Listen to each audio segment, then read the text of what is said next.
ఇవాళ ఒక different type of dish చేసుకుందాం. సో దీన్నే మీఠా చావల్ అంటారు. దీనికి మనం బాస్మతి రైస్ యూస్ చేస్తేనే బాగుంటుంది, మామూలు రైస్తో అంత బాగుండదు. సో ఒక కప్ బాస్మతి రైస్ బాగా కడిగేసి ఒక 3-4 సార్లు ఒక అరగంట నానబెట్టుకోండి.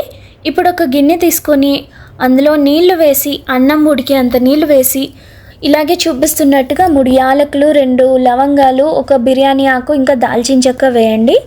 ఇంకా కొంచెం కుంకుమ పువ్వు కూడా వేయండి. అలాగే మీ దగ్గర ఉంటే ఆరెంజ్ కలర్ వేసుకోండి, లేకపోయినా పర్వాలేదు. వేస్తే కొంచెం అందంగా కనిపిస్తుంది అని, వేయకపోయినా టేస్ట్ అయితే ఏమీ మారదు.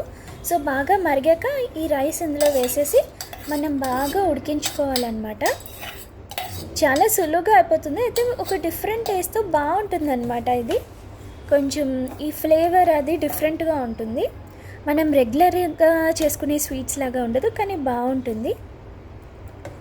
సో అలా రైస్ బాగా ఉడకబెట్టుకోండి. అలా చెక్ చేస్తూ ఉండండి.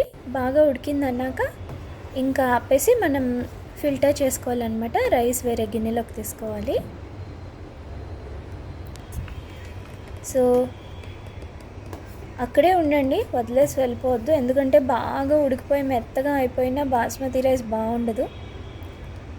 సో ఉడకాలి, కానీ కొంచెం పలుకు ఉండాలి, అప్పుడే మనకి టేస్టీగా అనిపిస్తుంది. సో ఇదిగోండి, ఇప్పుడు చెక్ చేస్తున్నాను. నాకు బాగా ఉడికింది అని అనిపించాకే నేను ఆ ఉన్న నీళ్ళంతా ఫిల్టర్ చేసి గిన్నెలోకి తీసాను.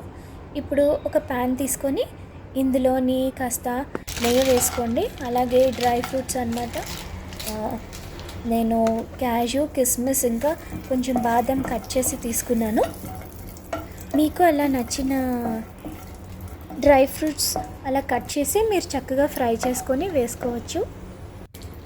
సో ఇంకా నేను ఇది ఎండు కొబ్బరి పొడి, డెసికేటెడ్ కోకోనట్ పౌడర్ మనకి ఈజీగా మార్కెట్లో దొరుకుతుంది.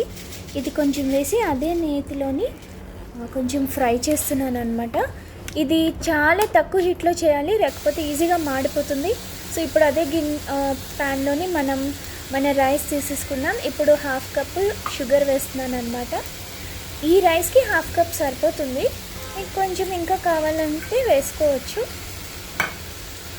సో దీని మీద డ్రై ఫ్రూట్స్ కూడా వేసేసాను. అంతే, ఆ షుగర్ కరిగిపోయాక ఈ డ్రై ఫ్రూట్స్తోని మనం హ్యాపీగా తీసుకోవచ్చు. చాలా బాగుంటుంది, తప్పకుండా ట్రై చేయండి. Okay, bye.